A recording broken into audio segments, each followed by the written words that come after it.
Welcome to Hardware Asylum. For those of you following the channel, you will know that I've been putting together a couple of retro builds. We have the classic case build, which is a 386 40 megahertz. We also have the scam case, which was a Pentium 133. And then we have my Pentium 3 build, which is a Pentium 3 500. And the one thing that all of those builds have in common is that they are built on the Baby AT form factor. For instance, I have here a Commander motherboard. This is a P6i440FX for the Pentium Pro. This is a motherboard that I picked up a couple of years ago at this point for the ultimate Pentium Pro build. I have kind of a soft spot for Pentium Pro, just mostly because it was one of those platforms that was unattainable when it was relevant, and it's always interested me because it was the precursor for the Pentium 2 and the Pentium 3. And in a way, modern processors have come back to what was originally laid down on the Socket 8. Of course, this motherboard is a Baby AT, although it's a little bit wider than normal. And I've been waiting on one very important piece so that I can put this system together, and it showed up today.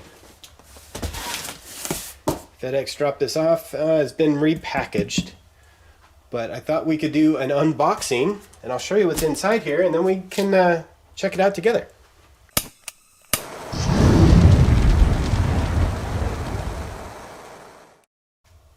Now, I picked up this item off of eBay, and I want to say that the packaging and the condition of the box, top notch. Probably one of the best that I've seen in a really long time. And considering how much I paid for it and how much shipping was, which I'm pretty sure they gouged me on shipping, but that is what it is. I'm happy to see it show up like this because we have handholds that the shippers or throwers can grab hold of. There's a lot of stickers saying, hey, don't drop, but that's kind of the, hey, let's kick it. But I don't see any damage, so I think we're good.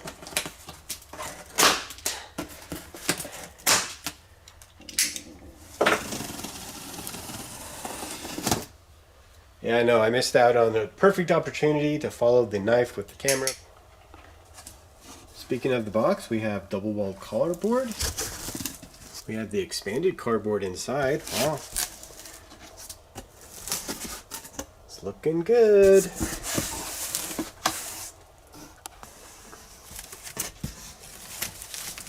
Wow, quite a lot of it.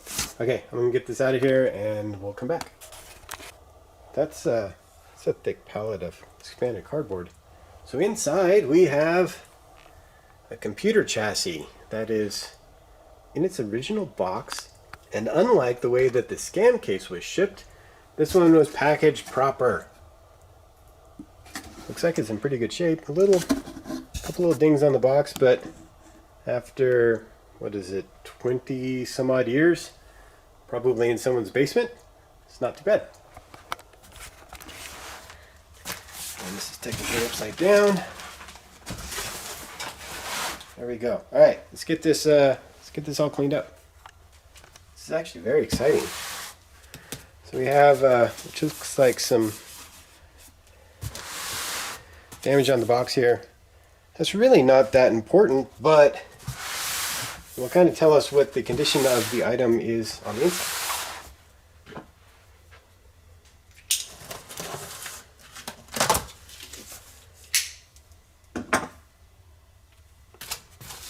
Smells a bit old.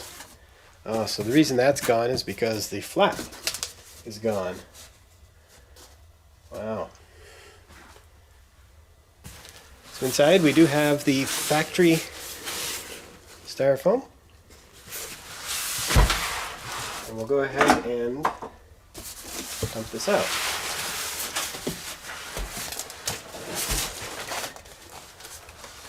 Some people will tell you that I should have opened the bottom and then lifted it out, but I've been doing this for a number of years and this works just fine.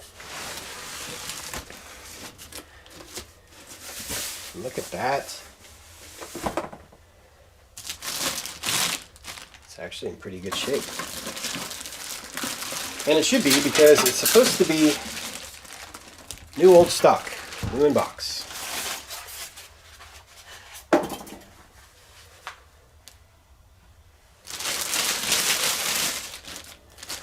Go ahead and get this out of the plastic.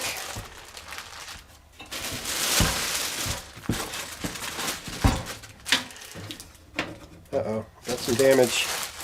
It's broken.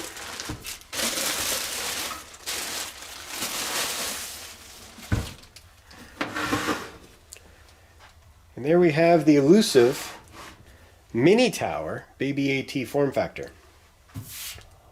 As you can see, it's not yellowed at all, which makes sense since it was wrapped in plastic and put into a box, likely in someone's basement.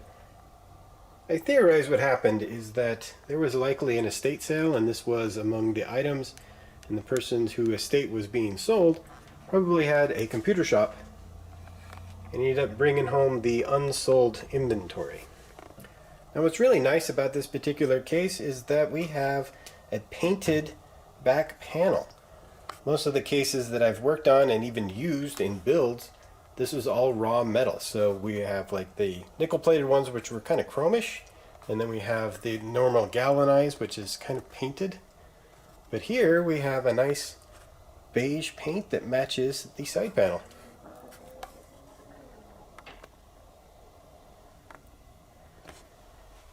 Let's go ahead and get this outer shell off and we can do a tour of the inside. I remember one of the first computers I built was in a chassis very similar to this, and I bought it new from a local computer shop. So the chassis itself was just stamped metal, as you can see. Oh wait, we have a dent right there. But inside is where we have the keys and a couple of nylon standoffs and everything to kind of get you started on building your system. Unlike the computers now where you get cable ties and wraps and sometimes an external speaker. Those things were present in these old AT style chassis, but not at the same scale as what we have these days. It was a simpler time, as they say. Wow, and these are really nice button head screws. Yeah, as you can see, there's no real damage around the screw holes, which means that this case is what it says it is. Brand spanking new. Now, like I said, there's a dent here and the bottom panel is coming away, so that might have been some shipping damage or from the technician who inspected this case before it went up on for sale on eBay. What you gotta do is just pull this back, pull the top off. Oh wow. It's not just the back of the case that's painted, it's the whole thing. We have the nice motherboard tray. This is one that will unscrew here and fold back. And it's that nickel plated steel, so it's a lot thicker, a lot stronger. Awesome case. Inside the chassis we have our extra front cover right here. A couple of chrome slot covers, which is really quite nice. Here's the instructions for the display on the front. This is for the digit display. And then here's some screws and a couple of nylon standoffs. Of course, in the ATX era, you don't have the nylon standoffs, but you normally get a bag of screws, which is quite nice. And right here, that is the elusive red washer. That is basically your chassis ground from the motherboard to the chassis. You need to put that washer on the one standoff. Go figure. Now if we move inside the case, there are the keys that will either lock the keyboard, lock the drives, lock the power switch, it locks something.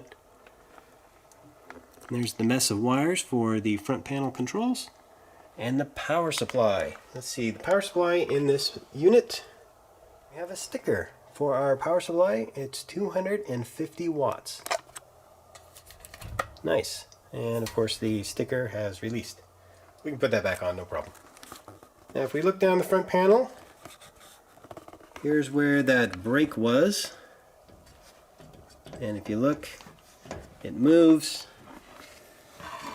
The screw is still attached, which means that the post broke off. Here we have a similar panel that moves, which means that the bottom post is broken there as well. So let's go ahead and get the motherboard tray out of here. We'll pull the front panel off. Oh, we have a crack right there. The location of that is very familiar. I wonder where I've seen that before. Engage deja vu mode. Yes, you're seeing the exact same case side by side. This one has been in production for a while. It's a little yellowed. But if you look on top, there is a stress crack right there. And that is from when you remove this panel and don't slide it back before you try to lift up. Creates a pinch point behind the bezel and cracks the plastic. And I'm going to say that is what happened here. Mr. Technician did not know what he was doing. Now if we flip the two cases around, you'll see a stark difference. So on the case that we just got, it's painted, very nice, very clean, and of course unused. Over here we have the same bezel, but the chassis is completely different. And this is one of those issues where we have companies copying each other. It might be the same company, I suspect not. Here we have that painted gray finish, and also different stampings on the back. So we have a game port, two serial ports, serial and parallel port, but on the chassis that I just got, there's only 4.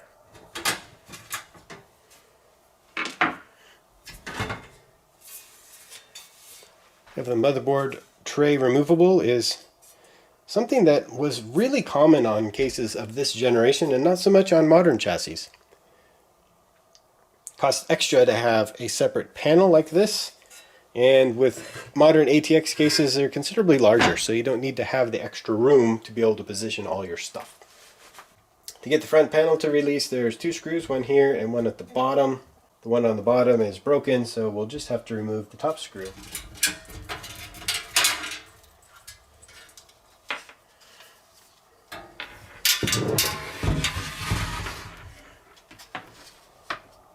And just as I suspected, the posts had broken off. Now I'd like to say this kind of problem is common with these particular computer cases, mostly because the plastic was held on with screws and posts. They're very, very weak. And for those of you who watched my scam case bad shipping video, this is exactly what happened to the front panel on that case. One thing I was noticing is up here at the top, the paint is bubbling. The customer would not ever see that unless they remove the front panel, but I think that that's kind of interesting. It's not rust, it's just bubbled. Now between that last jump cut and now, I went and did some research. So I went and checked the eBay listing, and it turns out that the front panel was broken already. It was kicked out from the bottom. It was not disclosed, unfortunately. And neither were the cracks on the bezel. For instance, we have that one that was up here in the corner, and I found another one down here at the bottom, which tells me that this damage was not necessarily from removing the shell, but maybe it was a bad product that the guy had and he couldn't sell it because it was broken, didn't want to send it back for warranty work, and couldn't sell it as a scratch and dent, which was really common back in the early computer days, because much like buying furniture, this is a furniture item. If it's broken, you discount it and make a quick sale. Now the question about the dent on the side of the case, we have this puncture hole on the box right there, which ironically corresponds with the location of it on the case here. It's hard to say when that happened, but obviously that is the reason for that dent. You know, our foam is only going to keep the case from jostling and back and forth in and out of the box. It's not going to prevent things from puncturing the box. Overall, I'm still extremely pleased with this particular purchase. Obviously, I paid a little bit too much for it based off of the condition, but the seller was banking on the fact that this was a new in-box, never used computer chassis, kind of found somewhere, which is exactly what I wanted, because that will match perfectly with my Commander Pentium Pro, never used, new in-box, Baby AT form factor motherboard. Be sure to check out the next video where we put this computer case back together. I mean, we have a little bit of repair, just some gluing. It's not too bad. We have a couple of repairs on the bezel plus these posts, and then gather up parts to put this retro Pentium Pro system together. As always, thanks for watching, thanks for subscribing, and I'll see you in the next one.